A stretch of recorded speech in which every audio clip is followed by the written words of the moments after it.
결론이 났을 것으로 보여지고 파면하라! 파면하라!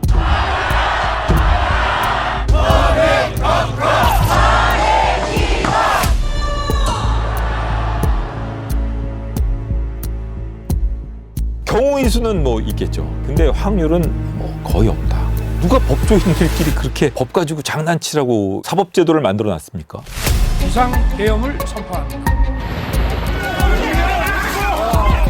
대통령 윤석열 탄핵 소추하는 가결결심을 선포합니다. 국민 여러분께 진심으로 감사드립니다. 어떤 결론을 내놓느냐에 따라서 윤 대통령의 운명은 180도 달라집니다. 안녕하세요. 특종의 발견입니다. 4월 4일 금요일 윤석열 대통령에 대한 최종 선고가 내려지는데요. 이 선고 결과를 두고 관심이 매우 커지고 있습니다. 류혁 전 법무부 감찰관님과 함께 자세한 상황 알아보겠습니다. 안녕하세요. 예, 안녕하십니까. 네, 또 나와주셔서 감사합니다. 아유, 불러주셔서 감사합니다. 사실 그 평의가 굉장히 길어지면서 정말 추측이 많았잖아요. 네네. 저도 그런 생각을 합니다. 사실 계속 이렇게 선고가 지연되고 늦어진다면은 뭐 4월 18일 이후에 어떻게 될까 이런 걱정을 하지 않을 수 없는 상황이었고요. 어찌되었든 간에 최근 선고 지연에 따른 혼란이라던가 국민적 우려를 감안해서 나름 서둘러서 선고 일정을 정한 것이 아니었을까 뭐 이렇게도 생각을 해봅니다. 판결까지 이미 다 마쳤다. 네. 네, 이게 이미 결론이 났다는 얘기죠. 저는 결론이 났을 것으로 보여지고 철저하게 보안을 유지한 가운데에서 어떻게든 조금이라도 더 설득력 있는 판결문을 만들기 위해서 다듬고 있는 과정이 아닐까. 바뀌진 않을 거다, 결론이. 예, 바뀌진 않을 것 같고 마은혁 재판관의 임명과 결론과는 무관한 네. 그런 상황이 아닐까 조심스럽게 추정해 봅니다. 네. 저도 뭐 법조직역에서 30년 정도를 있어 왔지만은 다 문제의 그 핵심이 되는 사람들이 법조인들이지 않습니까? 그리고 이런 법조인들, 그러니까 뭐 윤석열 대통령도 법조인이고, 그리고 어떻게 보면은 이런 사태를 뭐 해결을 제대로 못한 공수처, 사법 실험을 통해 가지고 국민들에게 혼란을 일으켰다라고도 뭐 얘기할 수 있는 어떤 그 합의부, 지기현 부장. 네. 또 그다음에 그런 그 즉시항고 포기라는 좀 비상식적인 결정이라고 할 수 있는데 그런 결정을 내린 것도 법조인이고 어찌되었든 간에 법조인에 의해서 야기된 사태를 사법 시스템이 아주 신속하게 국민들이 불안을 해소하면서 해결하지 못하고 지금 여태까지 끌고 왔고 마지막 최후의 보루라고 할 수 있는 헌법재판소마저도 어떻게 보면 국민적 기대에 부응하지 못하는 거 아니냐. 네. 이런 사태를 빨리 해결해야 되는 거 아니냐. 우리 사법 시스템에 뭔가 문제가 있는 것 아니냐. 이런 국민적인 좀 실망감 이런 거를 주는 사태가 발생했다라고도 볼 수 있는데요. 어찌되었든 간에 헌법재판소가 이제라도 선고 일정을 공지하고 빨리 결론을 내리겠다고 했기 때문에 너무나도 다행스럽게 생각합니다. 이제 좀 종지부를 찍어야 되는 그렇습니다. 그렇습니다. 헌법재판 특히 탄핵 심판의 본질이 그런 것이거든요. 위반이 있었는지 그리고 위반 행위를 한 사람을 다시 그 직에 복귀시키는 것이 과연 합당한지 이런 것까지 다 고려해야 되기 때문에 저는 인용 결론이 맞지 않을까 싶습니다. 8대0, 7대1, 6대2, 그다음에 4대4 여러 가지 가능성이 있지 않겠습니까? 가장 가능성이 높고 확률이 높은 경우는 8대0 가능성이 아닐까 싶습니다. 8대0 인용. 그러니까 파면 결정이 내려지는 가능성이 아닐까 싶습니다. 8대0으로 보시는 이유가 있을까요? 지난번에 법원의 구속 취소 결정이 내려진 재판부의 구조나 즉시항고 포기 결정을 내린 검찰의 의사결정 구조를 보면 한 사람의 의견이 다른 사람의 의견보다 훨씬 더 강한, 그러니까 한 사람의 의견이 다른 사람들의 의견을 제압할 수 있는 그런 구조입니다. 네. 그리고 주변에 있는 사람들의 반대 의견이라던가 이런 좀 비판적인 의견을 제시할 수 있는 사람들이 주변에 없고요. 근데 이 헌법재판소는 아시는 바와 같이 진보적인 입장, 보수적인 입장, 중도파의 입장, 여러 가지 입장을 가진 분들, 그리고 다양한 경험을 가진 분들이 계시기 때문에 이런 의사결정 구조에서 좀 아주 예측에서 벗어나는 그런 결정을 내리기는 어려운 것이고요. 그것이 첫 번째 이유. 두 번째 이유로는 증거관계가 너무나도 명백합니다. 예를 들자면 윤석열 대통령 같은 경우에는 개업선포 포고문 1조가 그게 특별한 진의도 아니고 뭐 그런 의미가 있었던 것도 아니고 뭐 그냥 그 국회의 그 폭주를 뭐 경고하는 차원에서 잠시 이렇게 얘기를 하는데 그거는 본인의 말이고요. 네. 예를 들면 살인 협박 편지를 보내놓고 그게 사실은 진의가 아니고 내가 정말 사랑하는 마음을 담아서 보낸 거라고 얘기하면 사람들이 그걸 믿어야 되겠습니까? 네. 이제 재판관들이 다 성향도 다르고 판단의 기준도 좀 다르실 수 있잖아요. 네. 근데 전원일치가 될 거다.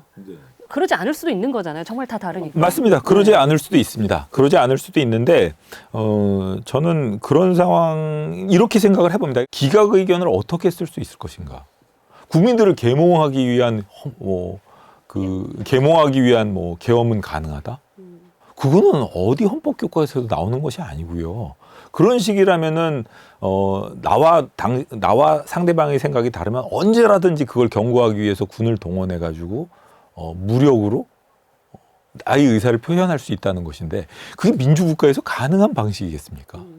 국회의 그 야당의 일방적인 독주에 대한 경고 차원? 그런 경고 차원에서 군을 동원하는 나라가 민주국가가 있나요? 기각결정문을 쓰는 것은 불가능하다고 보여집니다. 그런 결정문을 써놓으면 두고두고 회자될 겁니다, 아마. 이게 헌법 위반은 맞는데 예를 들어 국회에 군 투입하거나 계엄 선포를 이런 상황에서 계엄 선포를 한 것이 파면에 이를 정도는 아니라고 하면 앞으로는 그러면은 서로 간의 생각이 다르고 그러면은 언제든지 계엄을 할 수 있다는 거거든요. 그러니까 2시간 동안만 가가지고 저 총 들고 무력 시위하고 와라. 그런 나라가 정상적인 상황이겠습니까? 그런 입장에서 생각해 볼 때 저는 이 사태에 동의할 수 있는 재판관은 없다고 봅니다. 정치권에서는 4대 4다. 네. 네, 이런 주장도 나와요. 이 사건 탄핵 심판 청구가 인용되지 않기를 바라는 입장에서 가능한 경우가 그 경우입니다. 하지만은 그럴 가능성은 거의 없다고 봐야겠죠. 실질적으로 11번이나 심리를 했습니다. 네. 두 번의 변론 준비 기일 그리고 11번의 변론 기일을 진행을 했는데 사실 그런 데에 대한 당사자들이 그러니까 저 재판관들 분들께서 그런 절차적인 이의 제기에 대해서도 평의를 계속 하셨을 것인데 그런데도 불구하고 11번을 진행했는데 이제 와서 각하를 한다? 그 가능성 매우 낮죠. 지금 국민들이 원하는 거는 법조인들이 그런 법적인 형식 논리를 가지고 각하냐 아니냐 이런 걸 따지는 걸 원하는 게 아니거든요. 네. 내가 목격했던, 내가 피해자가 될 뻔했던 그런 계엄 상황이 과연 정의냐 아니냐 여기에 대한 판단을 바라는 거거든요. 누가 법조인들끼리 그렇게 법 가지고 장난치라고 지금 사법제도를 만들어 놨습니까? 사실은 법률적인 판단을 떠나서 여러 가지 이런 절차적인 문제 막 이런 제기하는 걸 보면 법조인들이 법 가지고 장난친다는 생각밖에 안 듭니다. 저도 법조인이었던 사람인데 어찌됐든 간에 참 그거는 법조인으로서의 책임을 다하는 게 아닙니다. 지금 국민들이 바라는 것은 이 상황이 과연 적법하냐 아니냐, 정의냐 아니냐, 그리고 이 상황을 계속 유지할 것이냐 아니냐. 여기에 대한 답을 원하는 것인데 누가 그런 절차적 정의가 어떻고 4대 4 경우의 수는 있겠죠. 근데 확률은 거의 없다. 이렇게 볼 수 있습니다. 근데 검찰의 그 즉시항고 포기 결정도 그렇고 그다음에 구속 취소 결정도 그렇고 장난친 겁니다. 한마디로 말해서 본인들이 저질러 놓은 일이니까 본인들이 수습해야 됩니다. 수습해야 됩니다. 그거는 책임지고 수습해야 됩니다. 그렇지 않으면 사실은 그걸 수습한다 해도 본인들이 그 책임에서 자유롭진 않을 텐데 그거 수습하지 않으면 국민들한테 큰 죄를 짓는 겁니다. 그동안 있었던 변론들에서 이제 보면 쟁점들이 5가지가 있다라고 하잖아요. 첫 번째 요건은 그건 것 같습니다. 이 계엄 선포의 요건을 놓고 보면 전시사변 이에 준하는 비상사태, 국가 비상사태라고 하는데 사실 그 상황에서 계엄 선포를 예상했던 사람이 있었을까요? 대통령 말고.